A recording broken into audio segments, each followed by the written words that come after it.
folks, welcome to this week's episode of Natural Medic Adventures. My name is Craig, the Natural Medic. This week, another product review for you. Reviewing the River Country Products Trekker 2.2. Doesn't say that on the bag, but this is an upgraded model from one of the ones you may have seen on other videos on YouTube.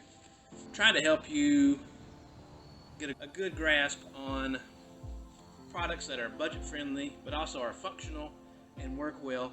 We're going to see if this one fits the bill for that this week. I've bought this tent my own money. I'm not sponsored by this company. I will have links to all the products mentioned in this video though down in the description below. Let's get started. The River Country Products Trekker. The assembly is very easy. You stake out the tent corners, extend trekking poles, and stake out the guy lines. Now you can buy this product with trekking poles included for additional charge. I believe as of this video, that's around 75 bucks, I want to say.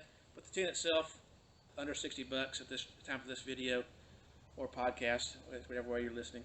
It's around 56 bucks. Now, I have my own trekking poles, and I'm going to review these at some point in the future. These are carbon fiber. I'm not sure which ones come with the Trekker 2.2 if you order their trekking poles. They might be aluminum, but these are carbon fiber. I got these on Amazon. They're the TheFitLife.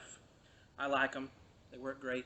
I'm going to review them in detail another time, not in this video. The first thing to do, even though it doesn't say on the tent itself, is to unpack everything. Okay, that's it. The nice thing about a trekking pole tent, of course, you already carry your trekking poles with you while you're out there hiking and backpacking. You don't have to worry about carrying poles. The weight on this is not too bad. It's a little over 3 pounds. Plenty of room inside for a party of 2, depending on the size of the people. Unfortunately, no vestibule or back door for that matter. But let's see some videos of it and how it performs. We have the tent set up. Let's take a look at all the features that make this a good or a bad tent. You have guy lines that hold out everything. It's not a freestanding tent at all. But underneath where these guy lines are, you have pretty much the entire length. It's vented. There's a lot of ventilation potentially there. There is no door in the back, only one door. Same thing on this side, lots of ventilation. It's covered over by that flap. You don't potentially get a lot of rain in there. As I mentioned, there is rain in the forecast.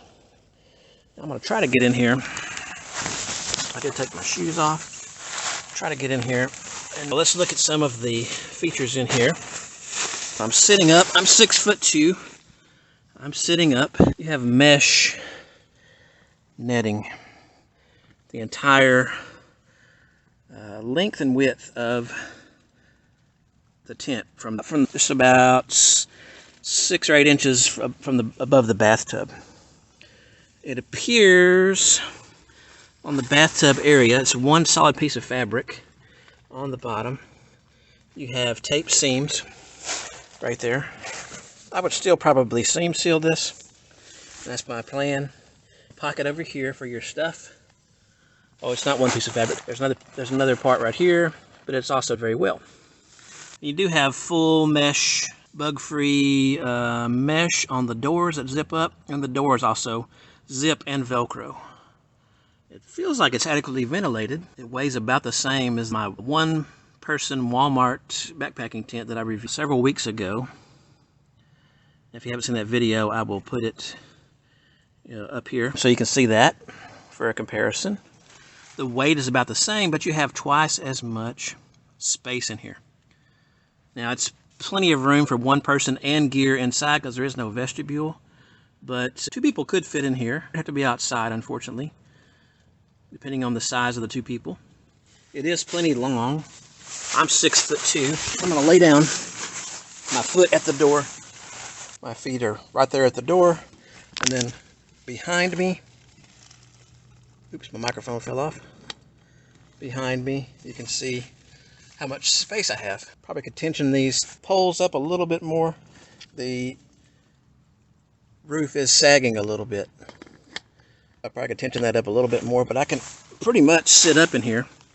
And my head is on the ceiling, but that's not too bad. And I don't think it'd be a big deal as far as condensation. We're going to see, if it doesn't rain, we'll test it out with a water hose and see how that does, and see if it stays dry in here. Stay tuned for more. Okay, you can see it's storming out. It's been storming for the past, I don't know, half hour or so. It hasn't rained here in, I would say, a good 2 months, like a significant rain. And you can see how much water is coming down. Once this calms down, I'll get in the tent and check it out and see what's up in there. It stopped raining and the sun has come out. And I saw a little friend over here just hanging out, a little tree frog. The outside of the tent is dried up pretty much right now. I'd go ahead and unzip the front so I can slip in a little easier with the camera, and we can see some water right here. But this is close to the entrance. When I checked earlier, I may or may not have zipped this closed.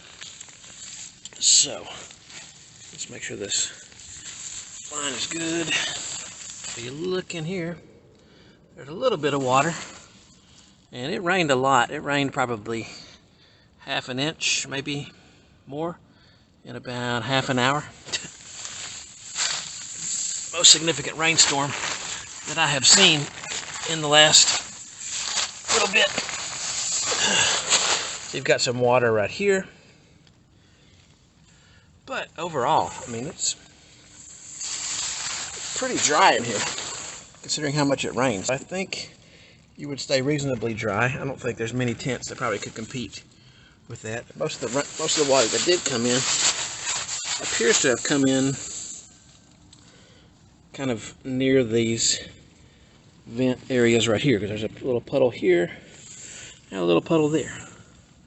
Final verdict for the price that you pay, which is under $60 at the time of this video. It's a good, decent shelter for 2 people or 1 person and gear. It weighs about the same as the other tent I was carrying, my Walmart 1-person backpacking tent. You've got a lot of room, you've got good breathability, and I think good value for what you pay. Is it the best tent out there? Absolutely not. Is it good for budget-minded campers and backpackers? I think thumbs up. If you like this video and got any value from it, please give me the thumbs up. Love for you to like other videos on the channel and subscribe to the channel. Thanks for watching.